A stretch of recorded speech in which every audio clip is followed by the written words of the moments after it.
ومن سيئات أعمالنا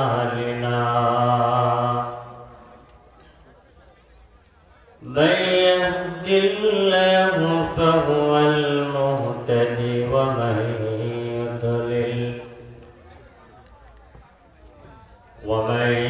يضلل فلن تجد له وليا مرشدا.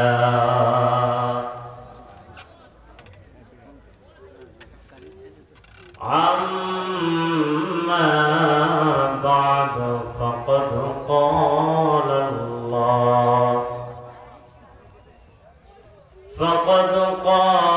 الله تعالى في كلامه المجيد وفي فرقانه الحميد। আমার সঙ্গে আপনারা পড়ুন أعوذ بالله من الشيطان الرجيم بسم الله الرحمن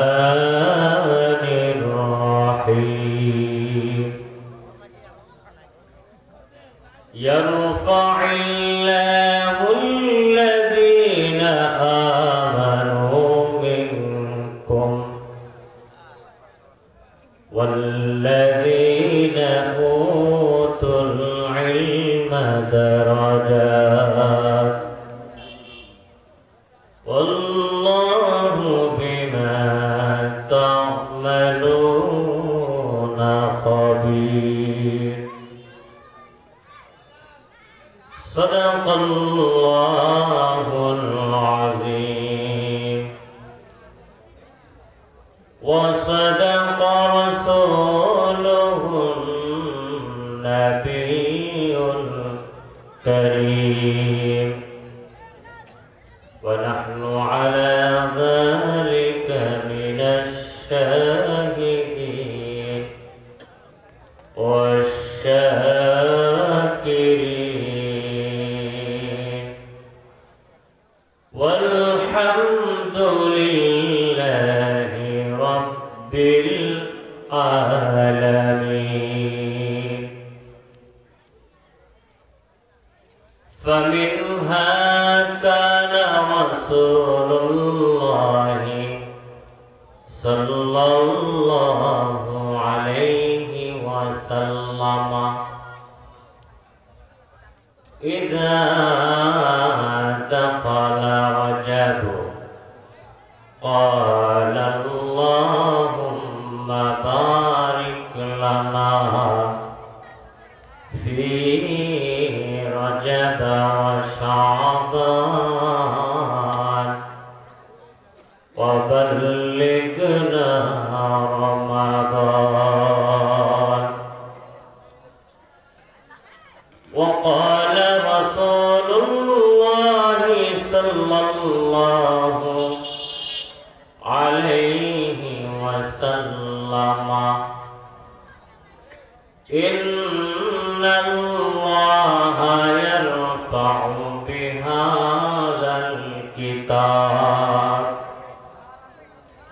بهذا الكتاب أقواما ويدع به آخرين أو كما قال عليه الصلاة والسلام.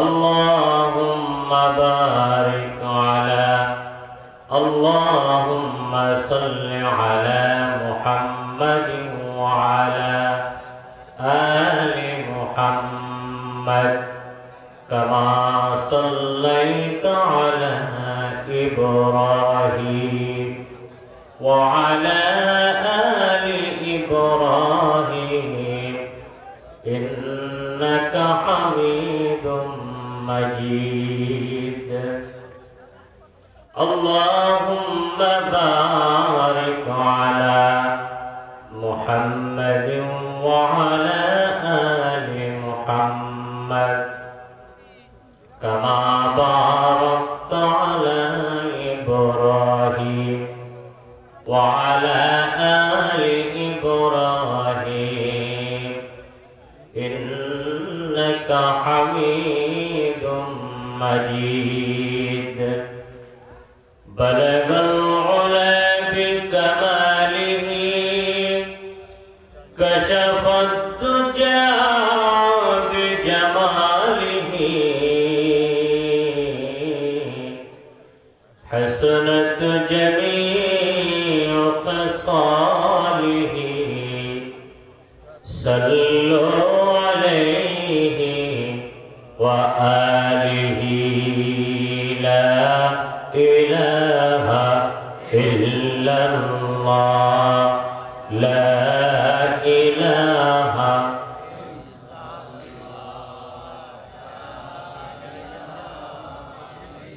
لا إله إلا الله سبحان الله والحمد لله لا إله إلا الله لا إله إلا الله محمد رسول الله সকলে বলুন সাল্লাল্লাহু আলাইহি ওয়াসাল্লাম। দেবীনগর শ্রীপুর ইকরা নুরানি হাফিজিয়া মাদ্রাসা কর্তৃক আয়োজিত আজকের এই তাফসীরুল কোরআন মাহফিলের প্রধান অতিথি জনাব এম রফিকুল ইসলাম হাবিবি, প্রতিষ্ঠাতা পরিচালক ইকরা দারুল উলুম মাদ্রাসা ও খাদিজাতুল কুবরা মহিলা মাদ্রাসা, হাজারীবাগ, ঢাকা। বিশেষ অতিথি জনাব মোহাম্মদ ইমরান হাসান বাচ্চু, ইঞ্জিনিয়ার, খোকসা উপজেলা, কুষ্টিয়া। আজকের এই মাহফিল যিনি পরিচালনা করছেন বিশিষ্ট আলেম দ্বীন হযরত মাওলানা মুজাম্মিল হক সাহেব দামাত বরকাতুহুল আলিয়া আতামাল্লাহু উমরুহু ওয়া বারাকাল্লাহু ফি হায়াতি, সকলে বলুন আমিন। আজকের এই মাহফিল যিনি সভাপতিত্ব করছেন মোহাম্মদ আসাদুজ্জামান, উপজেলা ম্যানেজমেন্ট সেটেলমেন্ট অফিসার। বিশেষ অতিথি অবসরপ্রাপ্ত বিশেষ অতিথি প্রধান অতিথি আজকের এই মাহফিলে মঞ্চে যারা উপস্থিত হয়েছেন হযরত উলামায়ে কিরাম, মুআজ্জাজ মুহতারাম, ওয়াজিবুল ইহতিরাম। আমার সামনে উপস্থিত দিনদার, ইমানদার, পরহেজগার, মুত্তাকিন ভাইরা, যুবক ভাইরা, পর্দার আড়ালে আমার পরম শ্রদ্ধা মায়েরা, অনেক অনেক আদরের স্নেহের বোনেরা, অদূর সুদূর থেকে আগত এই খোকসার পাখিডাঙ্গা ছায়ায় ঢাকা আল্লাহর ভক্ত, তার নবীর অনুরক্ত ইসলাম দরদি ভাইরা, আজকে এখানে কোরআন এবং হাদিসের আলোচনা হচ্ছে, এতে আপনারা খুশি না বেজার? কম খুশি না বেশি খুশি? যারা পিছনে আছে তারা খুশি না? সবাই খুশি? তাহলে আমি আপনাদেরকে একটা অনুরোধ করব, রাখবেন ইনশাআল্লাহ? আপনারা মেজবান, আমি মেহমান, ঠিক কিনা? আমি মুসাফির। নবীজি বলেন মুসাফিরের দোয়া কবুল হয়, মাজলুমের দোয়া কবুল হয়। আমি মুসাফির, আপনাদেরকে নিয়ে আখিরে মোনাজাত দিব। আপনারা আমার মোনাজাতে সবাই শরীক থাকবেন তো ইনশাআল্লাহ? মেহমান বাড়িতে আসলে মেহমানকে রেখে মেজবান কি চলে যায়? যায় না। অতএব যদিও গভীর রাত হয়ে গেছে, এখন মোনাজাতের সময়, শেষ হওয়ার সময়, ঠিক কিনা? তারপরও যেহেতু মাদ্রাসার একটা প্রোগ্রাম, মাদ্রাসার যেন উপকার হয়, কমিটি বৃন্দ, পরিচালক সেই চিন্তা মাথায় রেখেই এখানে দীর্ঘ সময় প্রোগ্রাম চালাচ্ছে। এতে আপনারা কি বেজার কমিটির উপরে? খুশি আছেন না ইনশাআল্লাহ? এই যে এত সুন্দর প্রোগ্রাম, এবছরে যত প্রোগ্রাম করেছি আলহামদুলিল্লাহ আজকে খুবই খুশি হয়েছি। ছাত্রদের উপহার, ছাত্রের বাবা মাকে উপহার দিয়েছে, লজিক মাস্টারকে উপহার দিয়েছেন, মেহমানদেরকে দিয়েছেন। কত সুন্দর একটা আগ্রহ, ইসলামের প্রতি একটি আগ্রহ, ঠিক না ঠিক? এজন্য আমি অল্প সময় আপনাদেরকে নিয়ে কথা বলবো। আপনারা থাকবেন ইনশাআল্লাহ? সবাই থাকবেন? আল্লাহ কবুল করেন, বলো আমিন। আমি আপনাদের সামনে সূরা মুজাদালা থেকে ছোট্ট একটি আয়াতে কারিমার কিছু অংশ তেলাওয়াত করেছি। আল্লাহর রাসূলের অসংখ্য মুখস্থিত হাদিস থেকে দুইটি হাদিসের টুকরা তিলাওয়াত করেছি। কোরআনুল কারীমের যে আয়াতটা তিলাওয়াত করেছি, এখানে দুইটা বিষয়ে আলোচনা আল্লাহ পাক করেছেন। কয়টা বিষয়? দুইটা বিষয় আল্লাহ পাক ওয়াজ করেছেন আমাদের জন্য। এই দুইটার উপরে কথা বলতে গেলে নিম্নে 3 ঘন্টা প্রয়োজন হবে। যে বিষয়ে আলোচনা আমি ভাবছিলাম আজকে করব, যেহেতু একেবারেই শেষের দিকে এসে গেছে, আমি ওদিকে লম্বা সময় নেব না, অল্প সময়ের মধ্যে শেষ করে দিব। আল্লাহ পাক এখানে দুইটা বিষয়ে ওয়াজ করছেন। ইয়ারফাউল্লাহুল্লাযীনা আমানু মিনকুম ওয়াল্লাযীনা উতুল ইলমা দারাজাত। আল্লাহ পাক বলছেন যে তোমরা আল্লাহর উপরে ঈমান আনো। কার উপরে? আল্লাহর উপরে ঈমান আনো, আর তোমরা ইলম গ্রহণ করো। ইলম অর্থাৎ কোরআনের জ্ঞান অর্জন করো, আর তোমরা আমি রবের উপরে ঈমান আনো। আল্লাহু বিমা তা'মালুনা খাবীর। তোমরা যা করো সব আল্লাহ পাক জানেন, ঠিক কিনা? আমরা যা করি আল্লাহ পাক জানেন কিনা, দেখেন কিনা? নাকি আল্লাহ পাক আমেরিকানে বেড়াইতে গেছে নাকি আমাদের রেখে যান নাই? সব আল্লাহ পাক দেখতেছেন, ঠিক না ঠিক? এই জন্য কোরআনুল কারীম আল্লাহ তাআলা বলেন, মা ইয়ালফিজু মিন কাওলিন ইল্লা লাদাইহি রাকীবুন আতীদ। আল্লাহ তাআলা বলে, বান্দা তুমি যা করো না কেন, যা বলো না কেন, আমি আল্লাহর কুদরতি চক্ষু দিয়ে তোমাদেরকে আমি ক্যামেরা করতেছি। আল্লাহ পাক ক্যামেরা করার জন্য আবার 2 জন গোয়েন্দা ফিট করে দিয়েছেন। আমাদের প্রত্যেকের কাঁধে 2 জন গোয়েন্দা আছে না নাই? সে গোয়েন্দার নাম কি? কিরামান কাতিবিন, অর্থাৎ কাতিবিন, কাতিব, লেখক। লেখক, সম্মানিত লেখক। আমরা যা করি, যা বলি সব রেকর্ড হয়ে যাচ্ছে, কিয়ামতের ময়দানে দেখানো হবে, ঠিক না ঠিক ভাইরা? এই জন্য এই যে এত রাত পর্যন্ত আমরা এখানে আসি, আমাদের ছবি কিন্তু উঠে যাচ্ছে। সুবহানাল্লাহ। যতক্ষণ এখানে আলোচনা হবে, এই জায়গাটা জান্নাতের বাগান। কিসের বাগান? জান্নাতের বাগান। এখান থেকে আপনি সরে যাবেন, রাস্তায় গল্প গুজব করবেন, চায়ের স্টলে বসে থাকবেন, 10টা কথা হইলে একটা কথা মিথ্যাও হতে পারে, ঠিক না বেঠি? আর যতক্ষণ এখানে বসে থাকবেন জান্নাতের বাগানে বসবেন, নেকি হইতেই থাকবে। সুবহানাল্লাহ। যে কথা বলছিলাম যে 1 নম্বরে হলো আল্লাহর উপরে ঈমান, 2 নম্বরে হলো ইলম। যে ইলম দ্বারা আল্লাহকে পাওয়া যায়, জান্নাত পাওয়া যায়, ওই ইলমের কথা আল্লাহ পাক বলছেন। সুবহানাল্লাহ।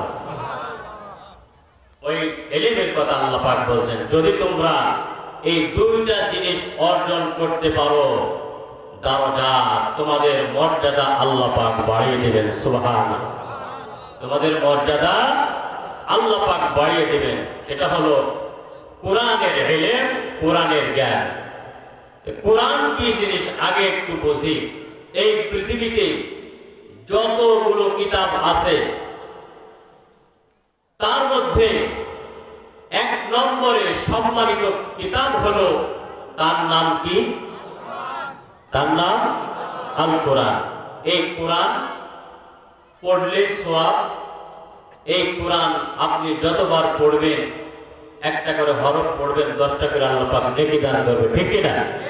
অন্য কিতাবের ব্যাপারে কিন্তু বলে নাই পড়লে নেকি দান করবেন, বলেন নাই। এই কিতাব আল্লাহর রাসূলের উপরে নাজিল হয়েছে 23 বছর জিন্দেগিতে। কয় বছর?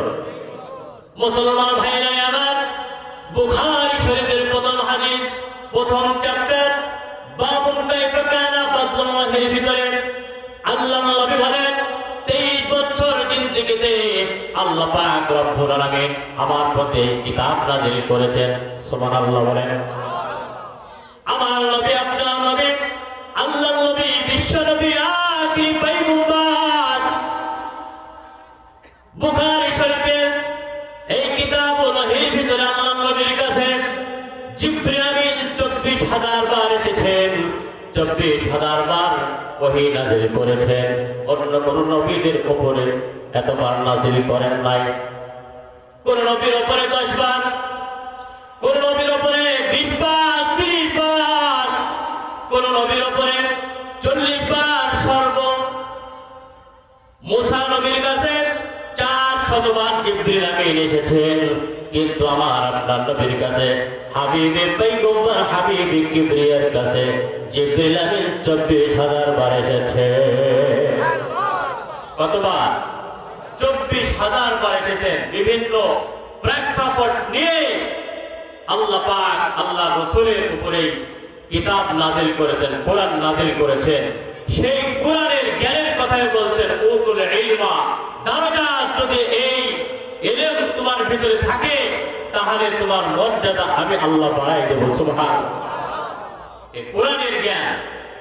আমরা অনেক সময় বলি শিক্ষা জাতির মেরুদণ্ড, বলে কিনা? বলি কিনা?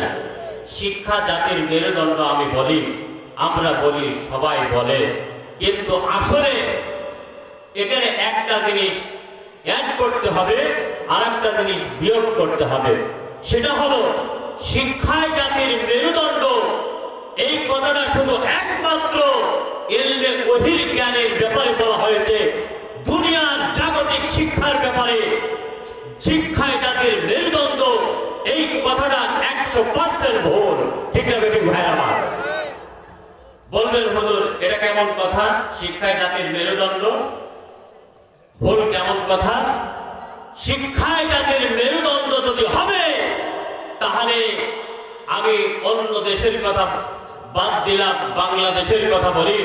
বাংলাদেশে যাদের উচ্চ ডিগ্রি আছে, শিক্ষিত ছিলেন, যারা এমপি মন্ত্রী ছিলেন, যারা এদেশের মাথাওয়ালা ছিলেন, ব্রেন ছিলেন, এই সমস্ত লোকগুলোই কিন্তু আপনার দুর্নীতির সঙ্গে জড়িত আছে।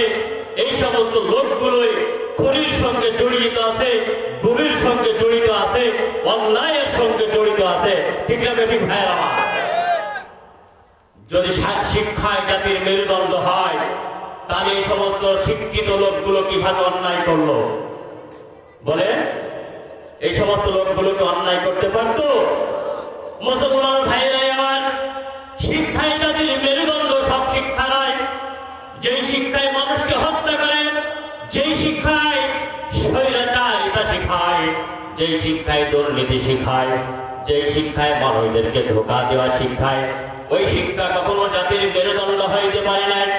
একমাত্র উতুল ইলমা দারজাত, ওই শিক্ষায় মানুষদেরকে সম্মান করে, ওই শিক্ষায়, যে শিক্ষা এরকম জান্নাতের সুসংবাদ দেয়, যেই শিক্ষায় মানুষদেরকে সম্মান করা শেখে, যেই শিক্ষায় এরকম ভাবে মানুষদের সঙ্গে ভালো ব্যবহার করা শিখে, যে শিক্ষায় মানুষের উপকার হয়, ওই শিক্ষাই হলো কোরআনের শিক্ষা। আর ওই শিক্ষাই হলো জাতির মেরুদণ্ড, ঠিক কিনা? এই শিক্ষাই হলো জাতির মেরুদণ্ড। আর যে শিক্ষায় অন্যায় করা শিখায়, দুনিয়ার জাগতিক শিক্ষা, এই শিক্ষায় জাতির মেরুদণ্ড হইতে পারে না। এই শিক্ষায় জাতির মেরুদণ্ডকে ভেঙে দেওয়ার শিক্ষা, ঠিক না বেঠিক ভাইরা? তাই বুঝাইতে পারলাম? বুঝতে পেরেছেন আপনারা যে শিক্ষায় জাতির মেরুদণ্ড কোন শিক্ষা? ইলমে ওহীর শিক্ষা, ইসলাম শিক্ষা, কোরআনের শিক্ষা, ঠিক না বেঠিক ভাইরা? কোরআনের শিক্ষায় জাতির মেরুদণ্ড, কোরআনের শিক্ষা যার ভিতর আছে, ওই লোকটার ভিতরে আল্লাহর ভয় আছে, আল্লাহর রাসূলের সুন্নাত আছে, তরিকা আছে, ওই লোকটার ভিতরে ইসলাম আছে, ওই লোকটার ভিতরে মানবতা আছে, ওই লোকটা কখনো অন্যায় করতে পারে না। আর ওই লোকটাই হলো জান্নাতের লোক, ওই লোকটাই হলো আল্লাহর কাছে সম্মানিত লোক, ঠিক না বেঠিক ভাইরা?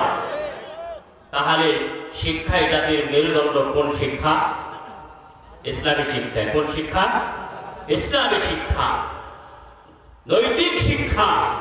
যে শিক্ষায় মা বাবাকে সালাম দেওয়া শেখায়, মা বাবাকে সম্মান করা শেখায়, ওস্তাদদেরকে সম্মান করা শেখায়, যেই শিক্ষায় সমাজকে আপনার ভালো করা শেখায়, ওই শিক্ষাতে আসল শিক্ষা। আর ওই শিক্ষাই হলো কোরআনের শিক্ষা, ঠিক না বেঠিক ভাইরা? এখন আসেন, এই কোরআনের শিক্ষা কোথায় দেওয়া হয়? স্কুলে, ভার্সিটিতে, স্কুল কলেজে এই শিক্ষা দেওয়া হয় রাসূলের ঘরে, মাদ্রাসায়, ঠিক না বেঠিক ভাইরা? মুসলমান ভাইরা আমার, এখন বলবেন হুজুর আমার তো বয়স হয়ে গেছে, এখন আমি কিভাবে মাদ্রাসায় ভর্তি হব? আপনাদের কাছে বলি ভাই, মাদ্রাসায় ভর্তির প্রয়োজন নয়। আপনি প্রত্যেক দিন আপনার মসজিদের ইমাম সাহেবের কাছে আপনি একটা সময় ব্যয় করবেন কোরআন শিক্ষার জন্য। অতএব আপনার কলিজার টুকরা সন্তান, আপনার কলিজার টুকরা সন্তানকে মাদ্রাসায় দিয়ে হাফেজ বানাইয়া আলেম বানাবেন, মুফতি বানাবেন, মুহাদ্দিস বানাবেন, তাহলে আপনার দুনিয়ায় ফায়দা হবে, আখিরাতে আল্লাহ পাক জান্নাত দিবেন, ঠিক কিনা? আখিরাতে কি দিবেন? জান্নাত দিবেন। দেখেন দুনিয়াতেই হাফেজদের মা বাবাকে সম্মান করা হলো, রুমাল টুপি দেওয়া হলো, ঠিক কিনা? জায়নামাজ দেওয়া হলো, এটা দুনিয়ার সামান্য সামান্য হাদিয়া, সামান্য। মুসলমান ভাইরা আমার, আখিরাতে এই সমস্ত হাফেজদেরকে আল্লাহ রাব্বুল আলামিন কিভাবে সম্মান করবেন, একটু একটু করে আমি আলোচনার দিকে আগায় যাচ্ছি। আপনারা থাকবেন ইনশাআল্লাহ? থাকবেন? আমাকে যদি আগে দিতেন আরো আমি আপনাদেরকে বুঝাইতে পারতাম। আল্লাহর রহমতে 2.5 ঘন্টা 3 ঘন্টা প্রতিদিনই ছিলেন, সুবহানাল্লাহ, প্রত্যেক দিনই ছিল 2.5 ঘন্টা 3 ঘন্টা। মুসলমান ভাইরা আমার, আল্লাহ বলেন মান ক্বারাআল কুরআনা ফাস্তাযহারাহু ফাআহাল্লা হালালাহু ওয়া হারামা হারামাহু আদখালাহুল্লাহুল জান্নাহ ফাশাফাহু ফি 10 মিন আহলিল বাইতিহি قد وجبت لهم النار। আমার নবী বলেন কিয়ামতের ময়দানে ওই সমস্ত মানুষগুলো যারা জান্নাত জাহান্নামের ওয়াজিব হয়ে গেছে, জান্নাতে জাহান্নামের ফয়সালা হয়ে গেছে, ওই সমস্ত মানুষ, তাদের ওয়ারিস, তাদের বংশের থেকে যে সমস্ত কোরআনের হাফেজরা, এই সমস্ত কোরআনের হাফেজদেরকে বলা হবে আজকে তোমরা সুপারিশ করো, সুপারিশ করার অনুমতি দেওয়া হবে। এই হাফেজরা সুপারিশ করবে তাদের বংশের দিকে এমন 10 জন লোক যাদের জাহান্নামের ফয়সালা হয়ে গিয়েছিল। ওই হাফেজরা বলবে আল্লাহ এই যে আমার বংশের লোক, আমার চাচা হয়, মামা হয়, আমার ফুবা, আমার আত্মীয় হয়, এই লোকগুলোকে না নেয়া আমি জান্নাতে যাব না। এই লোকগুলোকে না হলে আমি আজকে জান্নাতে যেতে পারবো না। এই লোকগুলোকে জান্নাতে দিতে হবে। আল্লাহ বলবেন তাদের তো জাহান্নাম ওয়াজিব হয়ে গেছে। হাফেজরা বলবেন আল্লাহ না, আমি একা একা জান্নাতে যাইতে চাই না। আমার আত্মীয় স্বজন জাহান্নামে যাবে, আমি জান্নাতে থাকবো, এইটা হইতে পারে না। আল্লাহ আমাকে সুপারিশ করার অনুমতি দিয়েছেন, এই লোকগুলোকে জান্নাতে দিতে হবে। আল্লাহ পাক ফেরেশতাদেরকে বলবে, ফেরেশতারা আমি এই সমস্ত হাফেজদের ওয়ারিসদের আমি আল্লাহ রাব্বুল আলামিন আজকে মাফ করে দিলাম। সুবহানাল্লাহ বলেন, আরো জোরে বলেন। মুসলমান ভাইরা আমার, শুধু তাই নয়, এরকম সুন্দর চেয়ারে বসানো হবে। ওই সমস্ত হাফেজদের মা বাবাকে মতির চেয়ারে বসানো হবে, নূরের টুপি পরিধান করে দেওয়া হবে। এরকম ভাবে ঝলমল ঝলমল করতে থাকবে। সমস্ত জান্নাতীরা বলবে আল্লাহ, এরকম নবী কোন রাসূল এত সম্মানিত হয়েছে, আমরা একটু জানতে চাই গো আল্লাহ। আল্লাহ পাক বলবে বান্দারে, ওরা কোন নবী নাই, কোন রাসূল নাই, ওরা ওই সমস্ত বান্দা যারা দুনিয়াতে তাদের কলিজার টুকরা সন্তানকে পড়াই, কলিজার টুকরা সন্তানকে মাদ্রাসায় পড়াইয়া হাফেজ বানিয়েছে, তাদেরকে আলেম বানিয়েছে, মুফতি মুহাদ্দিস বানিয়েছে। ওই সমস্ত হাফেজের মা এবং বাবাকে আমি আল্লাহ রাব্বুল আলামিন আজকে সম্মানিত করেছি। আমি তাদের কাছে সম্মানিত করেছি যে সমস্ত হাফেজদের মা এবং বাবা তাদের পরিবার টুকরা সন্তানকে মাদ্রাসায় দিয়ে হাফেজ বানিয়েছিল, আলিম বানিয়েছিল, আমি তাদেরকেও সম্মানিত করেছি, তাদের মা বাবাকেও সম্মানিত করেছি। চিৎকার দেবেন সুবহানাল্লাহ। মুসলমান ভাইরা আমার, এই সমস্ত কোরআনের হাফেজরা তাদের মা বাবাকে সম্মানিত করা হবে। আর শুধু তাই নয়, হাফেজদের সম্মান করা হবে। আল্লাহর নবী বলেন, ইউকালু লি সাহিবিল কুরআন ইকরা ওয়াত্তাকি ওয়ারাতিল কামা কুনতা তুরাতিলু ফিদ দুনিয়া। মুসলমান ভাইরা আমার, কিয়ামতের ময়দানে সমস্ত হাফেজদেরকে বলা হবে, আজকে তোমরা তিলাওয়াত করতে থাকো আর আল্লাহর জান্নাতে উঠতে থাকো। হাফেজদেরকে অর্ডার করে দেওয়া হবে। হাফেজরা জান্নাতের তালায় উঠবে। প্রথম তালায় ওঠার পরে হাফেজরা তিলাওয়াত করবে, আলহামদুলিল্লাহি রাব্বিল আলামিন। আমার সঙ্গে পড়ুন, আলহামদুলিল্লাহি রাব্বিল আলামিন। সুবহানাল্লাহ। এটা কোন সূরা? সূরা সবাই জানি আমরা। এই সূরা না পড়লে নামাজ হবে? নামাজ হবে? তাহলে সবাই জানে, ঠিক কিনা? এইভাবে এরকম ভাবে আয়াত পড়বে একটা করে, আর আল্লাহর কুদরতি লিপ্তের মাধ্যমে একতলা করে উঠতে থাকবে। চিৎকার দেব সুবহানাল্লাহ। একটা করে আয়াত পড়বে আর একতলা করে উঠতে থাকবে। মুসলমান ভাইরা, তাহলে আমরা আমাদের সন্তানদেরকে মাদ্রাসায় দেবো কি দেব না?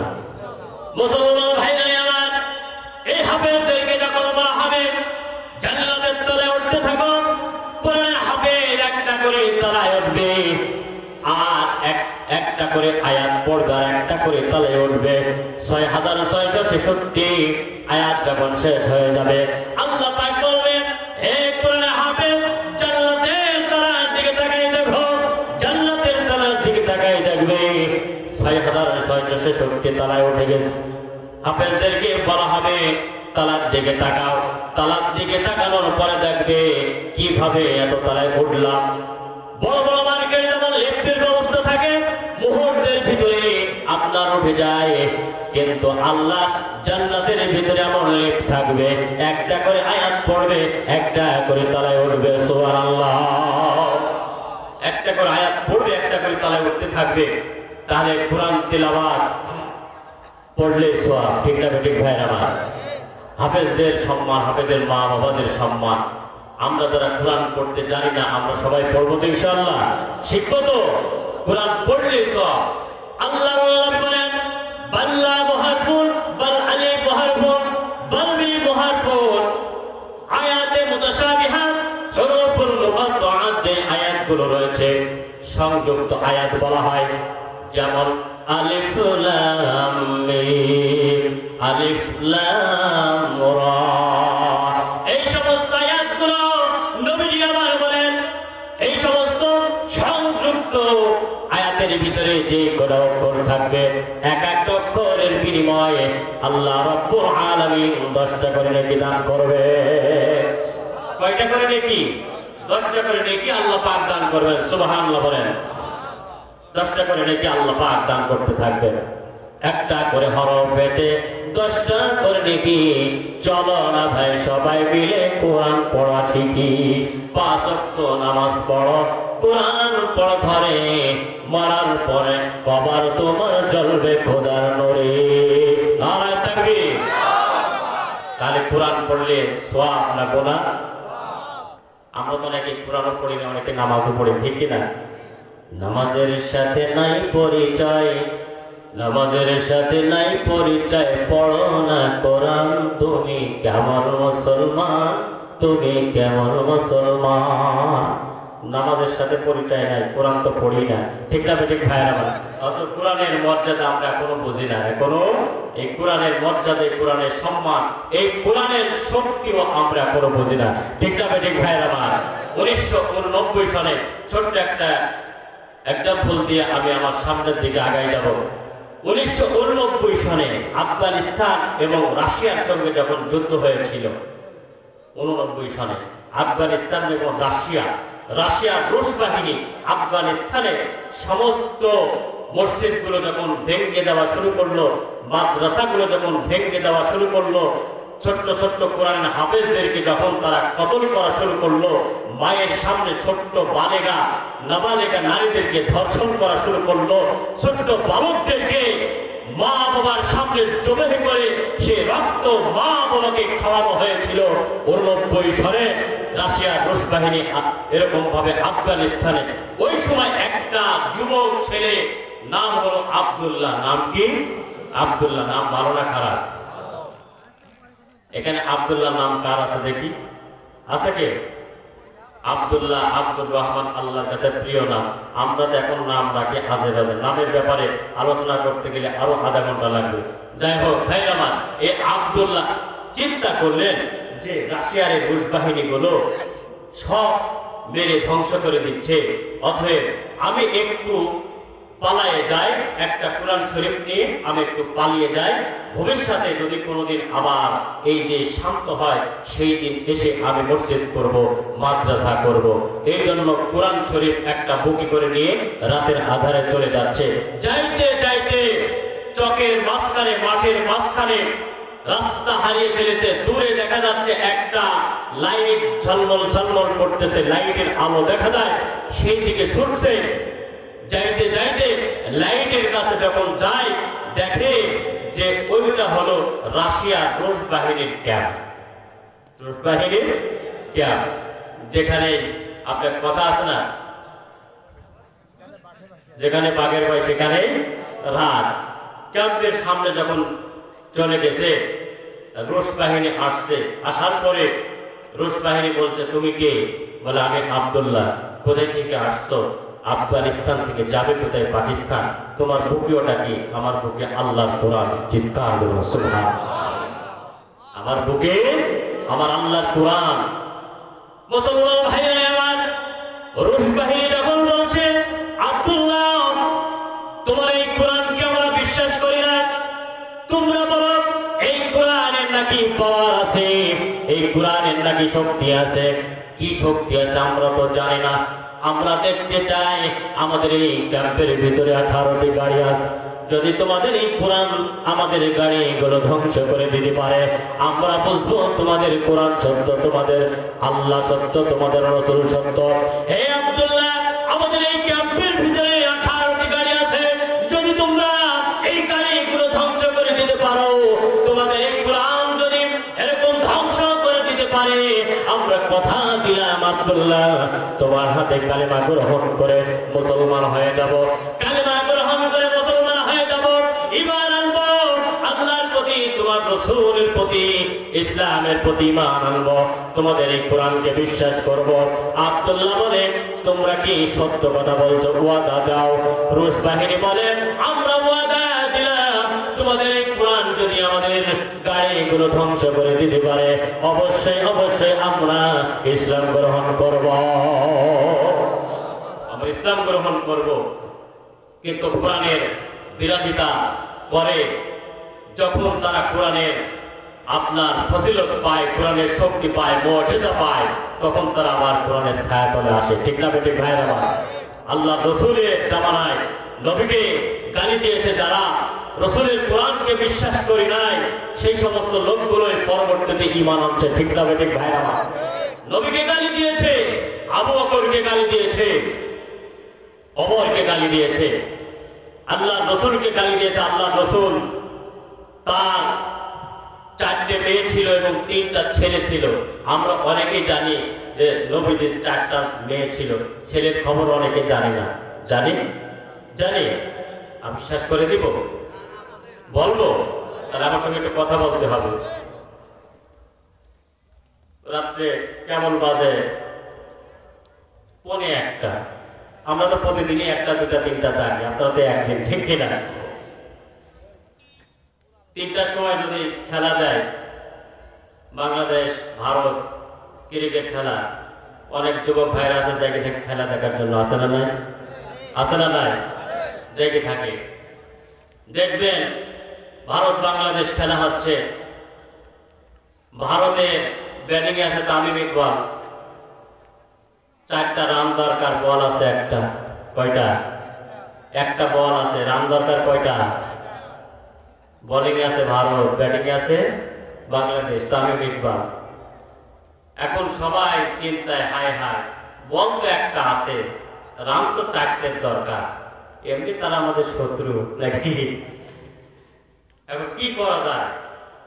ওরা তো মনে করো উপর থেকে হাতে তালি বাজাচ্ছে, আমাদের তো মুখ শুকায় গেছে, বল আছে একটা, রান দরকার 4টে, কি হবে? এমন সময় বোলিং করছে, আল্লাহর রহমতে তামিম ইকবাল মারছে 1 বলে 6 রান। কয় রান? আচ্ছা, 1 বলে 6 রান। তখন আপনারা কিরকম চিল্লানি দিলেন বলেন? তখন চিল্লানিটা কেমন হবে? 6! ঠিক কিনা? বল ছিল একটা, রান দরকার 4টে, হইল 6টা। চিল্লানিটা কেমন হবে? তখন কি রাত 3টা না 4টা তো মনে থাকবে? মনে থাকবে? কারোর মনে থাকবে না। তখন আনন্দ লাগে, ঠিক কিনা? তা আপনারা এই যে রাত কেবল 1:45 বাজে, এখনই মনে হচ্ছে কেমন কেমন ঘুম ঘুম ভাব, একটু ঘুমটা দূর করা যায় না? কিভাবে? কিভাবে বলেন? নারায়ে তাকবীর, নারায়ে তাকবীর, নারায়ে তাকবীর। একটু ঘুম ভাঙছে তাহলে চলবে? আরে বাবা, নুরু এরা মাত্র শুরু, ফজরে মোনাজাত, রাজি আছেন না? হ্যাঁ, আল্লাহু আকবার। আবার মনে করেন না, হায় হুজুর এই 40 মিনিট 45 50 মিনিট ওয়াজ করছে, এখনো বল শুরু, তাই তো ফজর কাটাবে জায়গা নাকি? যাবেন না ভাগবেন? থাকবেন ইনশাআল্লাহ। আমি বেশি দেরি করবো না, কিছুক্ষণের ভিতরেই মোনাজাত দিয়ে দেবো। কালকে আবার প্রোগ্রাম আছে, চলছে, প্রতিদিন চলছে ইনশাআল্লাহ। মুসলমান ভাইরা আমার, যেই কথা বলছিলাম কোরআনের মর্যাদা সম্পর্কে, এই কোরআন এমন একটা কিতাব, এর পাওয়ার আগে ছিল এখনো আছে। এমন একটা কিতাব, আল্লাহ নবী যখন আপনার নবীজি আমার মক্কা থেকে যখন হিজরত করে মদিনায় যাবেন, হযরত আলী রাদিয়াল্লাহু তাআলা আনহুকে নিজের বিছানায় শুয়াইয়া আল্লাহর নবী চলে যাবেন। সামনে পিছনে চতুর্দিকে কাফের ঘেরাও করে রেখেছে। আল্লাহর নবী চিন্তা করলেন কিভাবে এখন যাওয়া যায়। আল্লাহর নবী হাতে এক বস্ত্র পানি নিলেন, নেওয়ার পর আল্লাহ রাসূল ওই আয়াতটা তিলাওয়াত করলেন ওয়াজআলনা মিন বাইনি আইদিহিম সাদ্দাও ওয়া মিন খালফিহিম সাদ্দাও فأغشيناهم فهم لا يبصرون আরো জোরে বলুন আল্লাহু আকবার। মুসলমান ভাইরা আমার, আল্লাহ তাআলা আল্লাহ রাসূলকে পয়গম্বরকে জিবরিল আমিনের মাধ্যমে বার্তা পাঠিয়ে দিলেন, হাবিব পয়গম্বর আপনি একটা পরে ওদিকে একটু বালুগুলো ছিটাই দেন। যখন নবী আমার বালুগুলো ছিটাই দিলেন, আমার নবী আপনার নবী আখিরি পয়গম্বর বিশ্ব নবী রাহমাতুল লিল আলামিন বালুগুলো নিয়ে যখন ছুঁড়ে মারলেন, কাফেরদের চোখে চোখে পৌঁছানোর দায়িত্ব আল্লাহর। আল্লাহ সমস্ত কাফেরদের চোখে বালুগুলো পৌঁছাই দিলেন। একটা কাফেরও চোখে দেখে না, সমস্ত কাফেররা চোখের পাওয়ার আল্লাহ পাক বন্ধ করে দিলেন। আল্লাহর নবী তাদের ভিতর থেকে চলে গেলেন, চোখের পাওয়ার বন্ধ করে দিলেন। মুসলমান ভাইরা আমার, আল্লাহ নবী বিশ্ব নবী আখিরি পয়গম্বর যেই কথা বলছিলাম, তার তিনটা ছেলে ছিল, ছোট্টবেলায় মারা গিয়েছিল। একটা ছেলের নাম ছিল কাসেম, আবুল কাসেম। এই সন্তানটা যখন মারা যায়, মারা যাওয়ার পরে আসেম ওয়াইল নামের একজন কাফের বরাবরে বলতে লাগলো, আব্দুল্লাহর বেটা মুহাম্মদ তার সন্তান ছেলে সন্তান কাসেম মারা গিয়েছে, তার বংশের বাতি জ্বালানোর মতো কোনো লোক নাই। সে যদি মারা যায় তার বংশের বাতি জ্বালানোর মতো কোনো লোক নাই। এই কথা সাহাবায়ে কিরাম যখন শুনলেন, আমার নবী বিশ্ব নবী রাহমাতুল লিল আলামিন মসজিদে নববীতে সাহাবীদেরকে নিয়ে বসে আছেন। এমন সময় সাহাবীরা বললেন, ইয়া রাসূলুল্লাহ, ইয়া হাবিবাল্লাহ, পয়গম্বর কাফেররা বলাবলি করতে লাগছে, আপনার সন্তান কাসেম মারা গিয়েছে, আপনার বংশে বাতি জ্বালানোর মতো কোনো লোক নাই। ইয়া রাসূলুল্লাহ, এই পয়গম্বর এই কথার জবাব কি দিবেন? আমরা তার সহ্য করতে পারি না, আপনার ব্যাপারে কুচ্ছা লড়াবে আর আমরা সাহাবীরা বসে থাকবো, শরীরের রক্ত কাটা পর্যন্ত সহ্য হয় না। আমার নবী নিদ্রায় গেলেন, একটু পরে আবার নিদ্রা থেকে উঠে আমার নবী মিষ্টি হাসি দিলেন। সাহাবীরা বললেন, ইয়া রাসূলুল্লাহ, নবী গো, আপনি নিদ্রা থেকে উঠে আবার আপনি মিষ্টি হাসেন, কারণ কি? আমার নবী আখিরি পয়গম্বর বলেন, সাহাবীরা রে, এইমাত্র জিবরিল আমিন আমার কাছে ওহী নাযিল করে দিল, যেটা কুরআনুল কারীমের সবথেকে ছোট সূরা, এরকম সূরা কাউসারের শেষ আয়াত, ইন্না শানি আকা হুয়াল আবতার। আবতার শব্দের অর্থ নির্বংশ। হে নবী, আপনি বলে দেন আপনি নির্বংশ নয়, আপনাকে যারা নির্বংশ বলে ওই সমস্ত কাফের বেঈমানরা হলো নির্বংশ। সুবহানাল্লাহ। হে নবী, জিকির করুন আল্লাহ।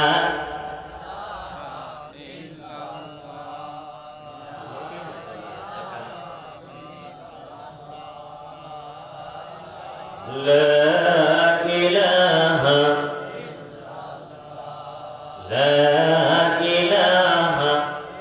নবীজি আমার বললেন, হে আমার সাহাবীরা, এইমাত্র আল্লাহ তাআলা জিবরিল আমিনের মাধ্যমে কাফেরদের এই জবাবটা দিয়ে দিলেন।